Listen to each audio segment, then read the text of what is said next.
សក៏មកកាន់ Cambodia ឆ្នាំតាមពេលបងប្អូនណាថ្ងៃនេះនាងខ្ញុំ Cambodia Channel គឺនាំយកផលិតផលថ្មីមកធ្វើការបង្ហាញបងប្អូនធ្វើការបង្ហាញ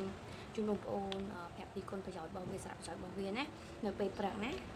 ថ្ងៃនេះគឺពេលព្រឹកតែម្ដង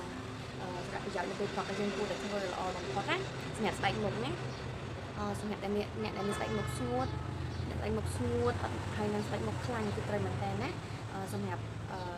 ផលិតផលមួយនេះនេះខ្ញុំនឹងបង្ហាញពីប្រភេទម៉ាស់ហ្នឹងណាវាជាប្រភេទម៉ាស់របស់កូរ៉េម៉ាស់របស់ផលិតផលរបស់ Natural Republic ហ្នឹងណាវាជាប្រភេទម៉ាស់ឈ្មោះថា Real Natural Massive Acai Berry ប្រភេទ Fly Berry ម៉ាស់នេះគឺល្អមែនតើសម្រាប់ពេលយើងបាត់ពេលមុខពេលព្រលឹមឡើងដើម្បីកម្ចាត់ជាតិពុលលើផ្ទៃមុខរបស់យើងផ្ដល់សំណើមធ្វើឲ្យស្បែកមុខរបស់យើងលក្ខណៈថាកសិកម្មចាស់ហ្នឹងវាអស់បង្កើតកសិកម្មថ្មីៗយើងស្បែកមុខរបស់យើងដូចមើលទៅរស់រវើកហ្មងសាច់វាថាស្រស់ថ្លា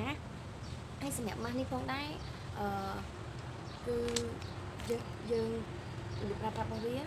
គឺយើងហែកវាមកត្រង់ណាតែមកយើងយកទឹករបស់វាហ្នឹងទឹកម៉ាស់របស់វាហ្នឹងណាយើងមកលាបមុខសិន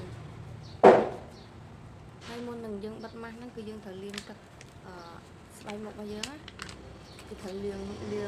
សម្អាតឲ្យវាស្រួលជ្រះទៅយើងស្រួលលាងមុខឲ្យស្អាតសិនយើងយកទឹកម៉ាស់មកពេលខាងក្នុងហ្នឹងយកដុសឲ្យស្អាតហើយបន្តមកទៀតគឺយើងយកប្រភេទម៉ាស់ហ្នឹងមកបិទលើផ្ទៃមុខទុកប្រយោជន៍សម្រាប់ម៉ាស់នេះផងដែរគឺយើងទុកវារយៈពេល10នាទីទៅ20នាទីចាំយើងដកវាចេញហើយយើងដកវាចេញយើងតប់លើស្បែកមុខរបស់យើងណាពេលយើងដកចេញគឺយើងតប់លើស្បែកមុខរបស់យើងមែនតើសម្រាប់ម៉ាស់នេះយើងយកមកបិទលើផ្ទៃមុខរបស់យើងណា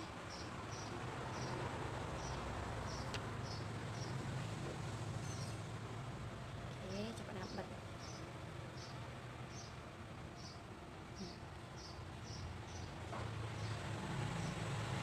ក្នុងលើផ្ទៃមុខឲ្យមានស្នាមជ្រីជ្រួញ10នាទីបងប្អូនណាយើងបិទលើមុខយើង10នាទីអូខេយើងបិទវាហើយយើងទុក10នាទីទៅ20នាទីចាំយើងបកចេញហើយយើងតប់វាមួយសាទីទៅសានេះទឹកវានៅក្នុងហ្នឹងទៀតហើយយើងនៅប្រើប្រាស់ទៀតណាផលិតផលហ្នឹងឃើញបងប្អូនរបស់ខ្ញុំមកក៏ទៅកូរ៉េហើយញ៉ាំបាត់ទុនគឺថាល្អមែនតើបាត់លងទុនហ្មងសាច់អង្គុនល្អអូខេរងចាំជាមួយនឹងខ្ញុំរយៈពេល15នាទីខ្ញុំបិទ15នាទីមកអូខេឥឡូវគឺមុខរបស់ខ្ញុំគឺស្ងួតហើយណាខ្ញុំតែយកបានគឺស្ងួតហើយខ្ញុំបកចេញហើយណាយើងបកចេញតែយើងអត់លាងមុខទឹកនេះយើងបកចេញឲ្យទឹកដែលនៅសល់នៅក្នុងនេះគឺយើងយកមកបិទយកមកតប់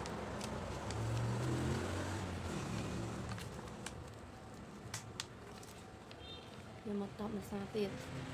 ហើយយើងទុកចោលយើងធ្វើការធ្វើអីយើងទុកចោលតស្ងួតទៅយើងទុកចោលវាចូលមុខរបស់យើងទៅទុកតស្ងួតទៅណាផលិតផលនេះគឺល្អមែនតើអាចរកទិញបាននៅក្រុមហ៊ុននៅកម្ពុជាយើងក៏មានដែរ Acai Republic ហើយនេះខ្ញុំទិញពីកូរ៉េមកតែម្ដងគឺវាល្អមែនតើតាមក្រុមហ៊ុនក៏ល្អដែរបងប្អូនអាចរកទិញបានតាមគ្នាតាមប្រាក់បានសម្រាប់ស្ត្រីណាហើយក៏វាអត់ថ្លៃដែរវាធូរថ្លៃដែរទេប៉ុន្តែសំខាន់គុណភាពចា៎ហើយអរគុណច្រើនសម្រាប់ការតាមដានទស្សនាវីដេអូរបស់អ្នកខ្ញុំតាមពីដើមដល់ចប់កុំភ្លេចជួយ like Subscribe ឆានែលនេះខ្ញុំហើយបើសិនជាមានចំណុចអីអាចខមមិនជួយនេះខ្ញុំខាងក្រោមបានចា៎អរគុណច្រើនជំរាបលាបាយបាយ